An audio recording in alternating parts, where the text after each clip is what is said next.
বাংলাদেশের ন্যাশনালিজম, জাতীয়তাবাদের খেলা শেষ হয়ে গিয়েছে, ধর্মনিরপেক্ষতার খেলা শেষ হয়ে গিয়েছে, গণতন্ত্রের খেলা শেষ হয়ে গিয়েছে, সমাজতন্ত্রের খেলা শেষ হয়ে গিয়েছে, সব তন্ত্রমন্ত্রের খেলা বাংলাদেশে শেষ হয়ে গিয়েছে। এবার শুধু নেতার পরিবর্তন হবে না, এবার নীতির পরিবর্তন হবে। সব তন্ত্রমন্ত্রকে পায়ের তলায় পুষ্ট করে ইসলামকে বাংলাদেশের ক্ষমতায় নেওয়ার জন্য, আল্লাহর নবীর আদর্শ বাস্তবায়ন করার জন্য প্রস্তুত আছেন ইনশাআল্লাহ।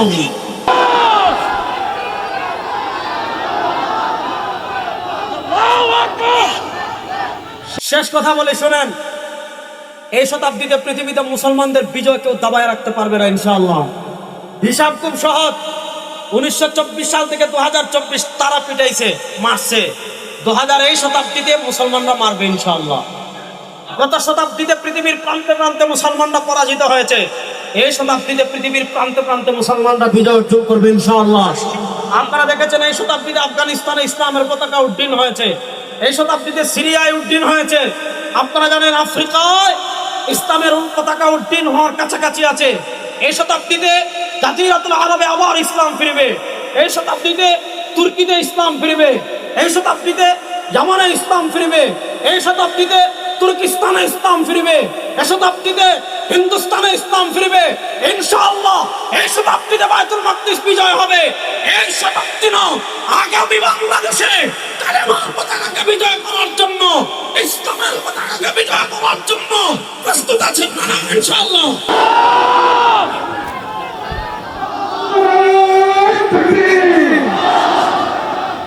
সুতরাং আমাদের নেতা পীর সাহেব চরমনাই বলেছেন, ইসলাম দেশ ও মানবতার পক্ষে এবার এক ভোটের বাক্স একটা হচ্ছে ইনশাআল্লাহ। ইসলাম দেশ ও মানবতার পক্ষে যে থাকবে তার পক্ষে প্রাণপণ লড়াই করার জন্য।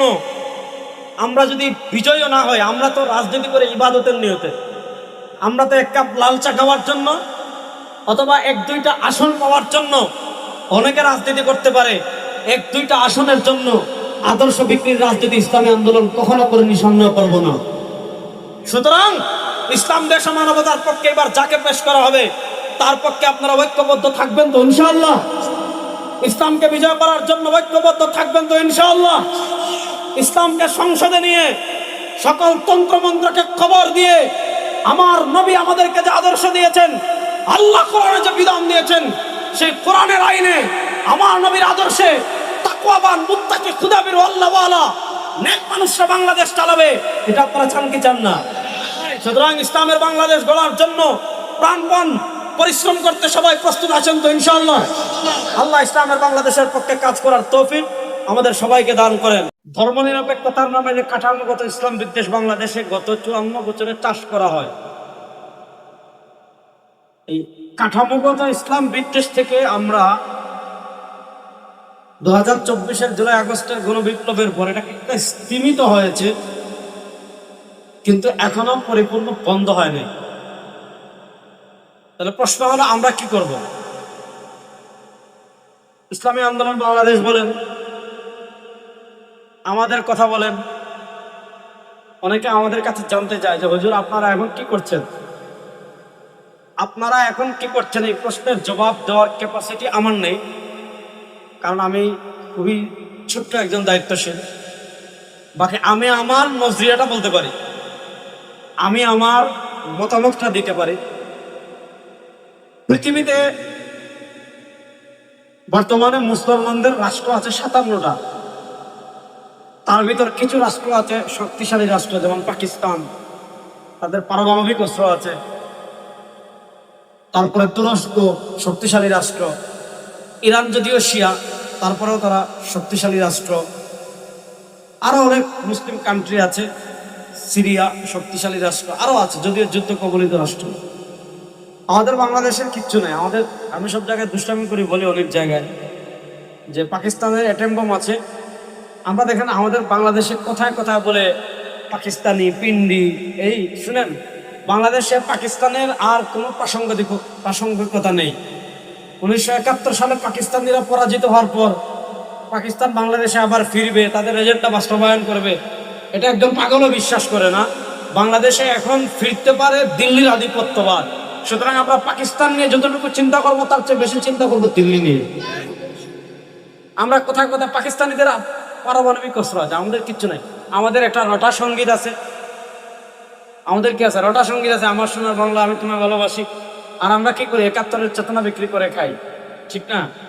পৃথিবীর বিভিন্ন রাষ্ট্রে তাদের রাষ্ট্রে আক্রমণ হলে পাকিস্তান পাল্টা মিসাইল মারে, ইরান পাল্টা মিসাইল মারে, ইয়ামান খুব উন্নত, খুব খুব শক্তিশালী রাষ্ট্র না, তারপরেও ইসরায়েলে তারা মিসাইল মারে।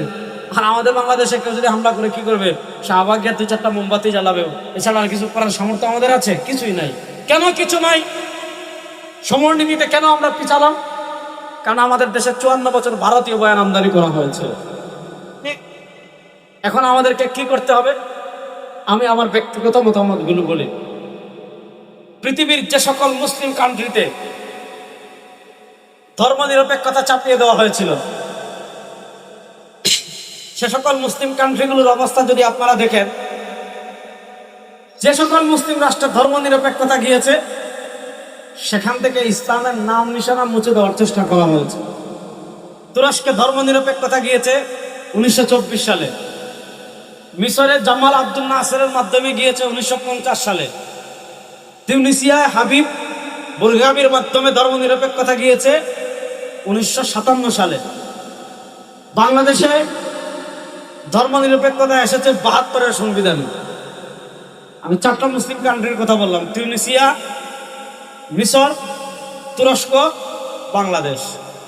আপনি দেখেন অনেকে বলবে ধর্মনিরপেক্ষতা মানে ধর্মহীনতা নয়। প্রশ্ন হলো ধর্মনিরপেক্ষতা ধর্মহীনতা কিনা, এটা বুঝবো কেমনে?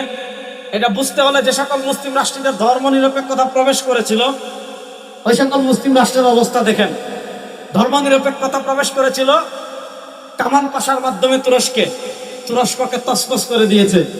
শুধু তছনছ করে দেওয়া হয় নাই, তুরস্কে যত মুসলিম স্থাপত্য আছে আপনারা জানেন, আয়া সোফিয়াকে মসজিদ, এটাকে জাদুঘর বানানো হয়েছে, আজানকে নিষিদ্ধ করা হয়েছে, বুরকাকে নিষিদ্ধ করা হয়েছে, হিজাবকে নিষিদ্ধ করা হয়েছে, আরবি বর্ণমালা নিষিদ্ধ করা হয়েছে, কোরআন তিলাওয়াত নিষিদ্ধ করা হয়েছে, দাড়ি নিষিদ্ধ করা হয়েছে। অর্থাৎ তুরস্কে পুরা কামাল পাশা 1924 সাল থেকে নিয়ে 1938 সাল পর্যন্ত এই 14 বছর ছিল। এই 14 বছরে তুরস্ক মেসাকার করে দিয়েছে ইসলামকে। জামাল আব্দুল নাসের মিশরে মেসাকার করে দিয়েছিল। হাবিব সে তিউনিসিয়ায় 1957 সালে যখন ধর্মনিরপেক্ষতা নিয়ে আসে, আপনি আলবেনিয়ার অবস্থা দেখতে পারেন। আলবেনিয়া তারা পৃথিবীকে যখন ধর্মনিরপেক্ষতা এসেছে, এরপরে তারা নিজেদেরকে পৃথিবীর একমাত্র ধর্মহীন রাষ্ট্র ঘোষণা করেছিল। আপনি তিউনিসিয়া একই অবস্থা হয়েছে, আলবেনিয়া একই অবস্থা হয়েছে, তুরস্কে একই অবস্থা হয়েছে। বলবেন যে বাংলাদেশে কি হয়েছে? বাংলাদেশের ধর্মনিরপেক্ষতার নামে গত 54 বছর কাঠামোগত ইসলাম বিদ্বেষ চাষ করা হয়েছে। কেমনে? হিজাব পরে কলেজে যেতে পারবেন না, হিজাব পরে চাকরি করতে পারবেন না, দাড়ি রেখে সেনাবাহিনীতে যেতে পারবেন না, দাড়ি রেখে বিডিআর এই বিষয়গুলো, যে হিজাব পরে এটা করতে পারবেন না, পাঞ্জাবি পরে এটা করতে পারবেন না, দাড়ি রেখে এটা করতে পারবেন না। আমাদের বিভিন্ন বাহিনীতে আছে, আপনি দাড়ি রাখতে হলে অনুমতি নিতে হবে, হিজাব করতে হলে অনুমতি নিতে হবে। এই যে ইসলামের মৌলিক বিধানাবলী, এগুলা করতে বাধা দেয়, আবার অনুমতি লাগে, এগুলাকে কি বলে? এগুলাকে বলে কাঠামোগত ইসলাম বিদ্বেষ। এই ইসলাম বিদ্বেষ কেন হয়েছে? কারণ 72-এর সংবিধানে আমাদের উপর সমাজতন্ত্র এবং ধর্মনিরপেক্ষতা, গণতন্ত্র এবং জাতীয়তাবাদ নামক 4টা কুফরি তন্ত্রমন্ত্র আমাদের উপর চাপিয়ে দেওয়া হয়েছিল। এখন তাহলে বলবেন হুজুর আপনি কি, আমরা এখন কি করব? আমি বলেছি আমরা কি করব, আমাদের সংগঠনের এই প্রশ্নের জবাব দেওয়ার ক্ষমতা আমার নাই, কারণ আমি সংগঠনের খুব ইসলামী আন্দোলনের খুব ক্ষুদ্র একজন দায়িত্বশীল। আমি বলছি আমার নজরিয়া বলবো। আমার নজরিয়া কি বলি শুনেন। আমাদের পার্শ্ববর্তী আরেকটা শক্তিশালী মুসলিম কান্ট্রি আছে, যেটার নাম হলো পাকিস্তান, যেটা আগে আমাদের অংশ ছিল। 71-এ আমরা তাদের থেকে স্বাধীনতা অর্জন করেছি। পাকিস্তানে দেখবেন একটা সংগঠন আছে, মুত্তাহিদা মজলিস আমল। মুত্তাহিদা মজলিস আমল, MMA, মুত্তাহিদা মজলিস আমল। এই সংগঠন কেন গঠন করা হয়েছে? পাকিস্তানে পারভেজ মুশাররফের মাধ্যমে আমেরিকার যখন ছায়া আধিপত্যবাদ এসেছিল, তখন সেই আধিপত্য কমানো এবং সংসদে ইসলামপন্থীদের শক্তিশালী অংশগ্রহণ, দেখেন বাংলাদেশে আন্দোলন করতে করতে আমরা ক্লান্ত হয়ে গেছি। 2024-এর জুলাই আগস্টের গণবিপ্লবের পর আন্দোলন করতে করতে আওয়ামী লীগের আমরা তো আন্দোলন করেছি, গত 1 বছরে দেখেন আন্দোলন করতে করতে ক্লান্ত হয়ে যাচ্ছি। সপ্তাহে 3-4টা আন্দোলন করা লাগে, বক্তৃতা করা লাগে, গুছানো লাগে। প্রশ্ন এই অবস্থা কেন? এত আন্দোলন করা লাগে কেন? শাক চলে আসছেন, আমি খুব সংক্ষেপে কথা বলবো।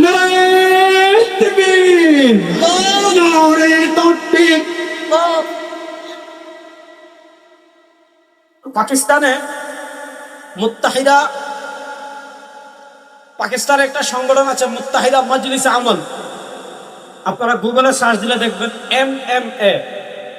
মুত্তাহিদা মজলিস আমল কেন গঠন করা হয়েছিল? সংসদে ইসলামপন্থীদের প্রতিনিধিত্ব শক্তিশালী করতে। আমাদের দেশে দেখেন এত আন্দোলন, আজকে এক আন্দোলন হয়েছে, গতকালকে এক আন্দোলন হয়েছে, কিছুদিন পর পর ওই যে আমি বলেছিলাম যে 4টা মুসলিম রাষ্ট্রের উপমা দিয়েছিলাম, অর্থাৎ যেখানেই ধর্মনিরপেক্ষতা এসেছে সেখানেই কাঠামোগত ইসলাম বিদ্বেষ এসেছে।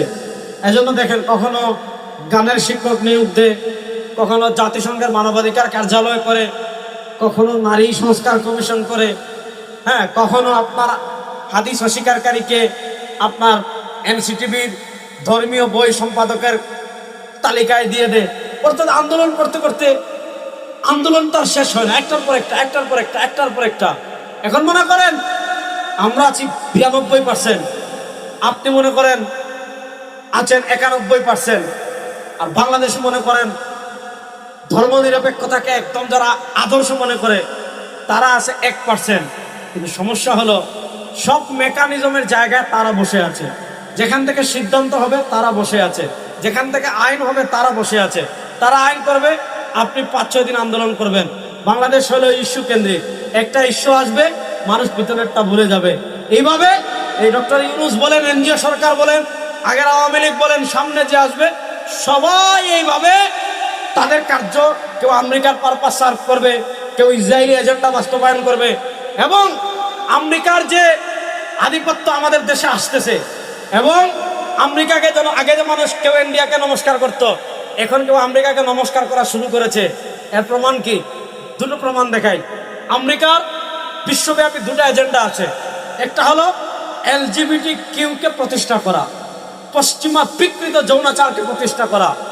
এই সমকামিতা LGBTQ তারা কেমন প্রতিষ্ঠা করে? শব্দের মাহফেজ দিয়ে, জেন্ডার শব্দ দিয়ে, লিঙ্গ বৈচিত্র্য বলে, এই শব্দগুলো তৃতীয় লিঙ্গ বলে, লিঙ্গ বৈচিত্র্য বলে। এখন আমাদের দেশে দেখবেন, আমি নাম নিচ্ছি না, নাম নেওয়ার দরকার নাই, অনেক বড় জায়গা থেকে বিশ্ব মানবতা দিবস যেই দিন, সেদিন লিঙ্গ বৈচিত্র্যের অধিকার নিয়ে কথা বলা হয়, জেন্ডার বৈচিত্র্য নিয়ে কথা বলা হয়। এগুলোর মাধ্যমে কি করা হচ্ছে? LGBTQ কে আমাদের দেশে সহজ করা হচ্ছে। আরেকটা উদাহরণ আমি দেই, আমি গতকালকে বায়তুল মোকাররম বক্তৃতায় বলেছিলাম, ফিলিস্তিন আমাদের আবেগ, গাজা আমাদের আবেগ, বায়তুল মাকদিস আমাদের আবেগ, আরদে মুকাদ্দাস আমাদের আবেগ, রাফা আমাদের আবেগ, আসকালান আমাদের আবেগ। এগুলো সব আমাদের ছিল। আপনি রাফা বলেন, আপনি আসকালান বলেন, আপনি পুরা জেরুজালেম বলেন, এগুলো সব আমাদের এরা দখল করেছে। এগুলো আমাদের আবেগ। আমি অনেক বক্তৃতায় বলি, যদি একটা কুকুর ইসরায়েলের বিরুদ্ধে দাঁড়ায়, আমরা ওই কুকুরের পক্ষে আছি। আর যদি কোনো মানুষ ইসরায়েলের পক্ষে দাঁড়ায়, আমাদের কাছে ইসরায়েলের বিপক্ষে যে কুকুর যাবে ওই কুকুরের দাম আছে। কিন্তু যে মানুষ ইসরায়েলের পক্ষে যাবে, আমাদের কাছে সে কুকুরের চাল নিকৃষ্ট। আমেরিকার এক হবিস ছিল, তার নাম হলো চার্লি কার্ক। সে কি করতে জানেন? তার ভীষণ ছিল গাজায় যে গণহত্যা চলছে এটাকে বৈধতা দেওয়া। বাংলাদেশের ন্যাশনালিজম, জাতীয়তাবাদের খেলা শেষ হয়ে গিয়েছে, ধর্মনিরপেক্ষতার খেলা শেষ হয়ে গিয়েছে, গণতন্ত্রের খেলা শেষ হয়ে গিয়েছে, সমাজতন্ত্রের খেলা শেষ হয়ে গিয়েছে, সব তন্ত্রমন্ত্রের খেলা বাংলাদেশে শেষ হয়ে গিয়েছে। এবার আর শুধু নেতার পরিবর্তন হবে না, এবার নীতির পরিবর্তন হবে। সব তন্ত্রমন্ত্রকে পায় তো আত্মস্থ করে ইসলামকে বাংলাদেশের ক্ষমতায় নেওয়ার জন্য, আমার নবীর আদর্শ বাস্তবায়ন করার জন্য প্রস্তুত আছেন ইনশাআল্লাহ।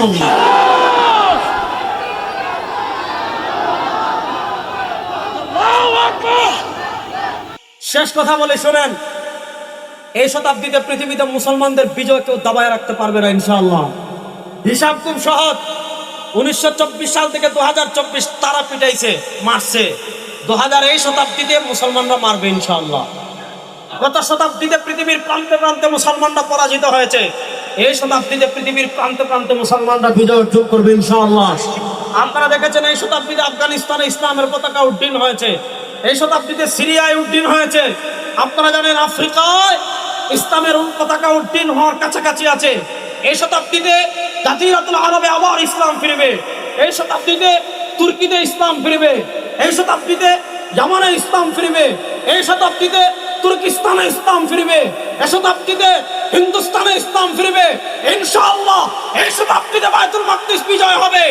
এই শতাব্দী নয়, আগামী বাংলাদেশে কালেমার পতাকাকে বিজয় করার জন্য, ইসলামের পতাকাকে বিজয় করার জন্য প্রস্তুত আছেন না ইনশাআল্লাহ?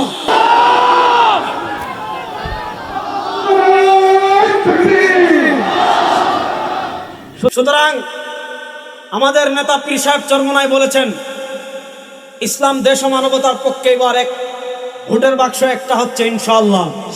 ইসলাম দেশ ও মানবতার পক্ষে যে থাকবে তার পক্ষে প্রাণপণ লড়াই করার জন্য আমরা যদি বিজয়ী না হয়, আমরা তো রাজনীতি করে ইবাদতের নিয়তে, আমরা তো এক কাপ লাল চা খাওয়ার জন্য অথবা এক দুইটা আসন পাওয়ার জন্য অনেকে রাজনীতি করতে পারে, এক দুইটা আসনের জন্য আদর্শ বিক্রির রাজনীতি ইসলামী আন্দোলন কখনো করেনি, সন্দেহ করবো না। সুতরাং ইসলাম দেশ ও মানবতার পক্ষে এবার যাকে পেশ করা হবে তার পক্ষে আপনারা ঐক্যবদ্ধ থাকবেন তো ইনশাআল্লাহ? ইসলামকে বিজয় করার জন্য ঐক্যবদ্ধ থাকবেন তো ইনশাআল্লাহ? ইসলামকে সংসদে নিয়ে সকল তন্ত্রমন্ত্রকে খবর দিয়ে আমার নবী আমাদেরকে যে আদর্শ দিয়েছেন, আল্লাহ কোরআনে যে বিধান দিয়েছেন, সেই কোরআনের আইনে আমার নবীর আদর্শে তাকওয়াবান মুত্তাকি খুদাবির আল্লাহওয়ালা নেক মানুষরা বাংলাদেশ চালাবে, এটা আপনারা চান কি চান না? সুতরাং ইসলামের বাংলাদেশ গড়ার জন্য প্রাণপণ পরিশ্রম করতে সবাই প্রস্তুত আছেন তো ইনশাআল্লাহ? আল্লাহ ইসলামের বাংলাদেশের পক্ষে কাজ করার তৌফিক আমাদের সবাইকে দান করেন। আবার আপনাদের সাথে দেখা হবে, কথা হবে ইনশাআল্লাহ। আসসালামু আলাইকুম ওয়া রাহমাতুল্লাহি ওয়া বারাকাতুহু।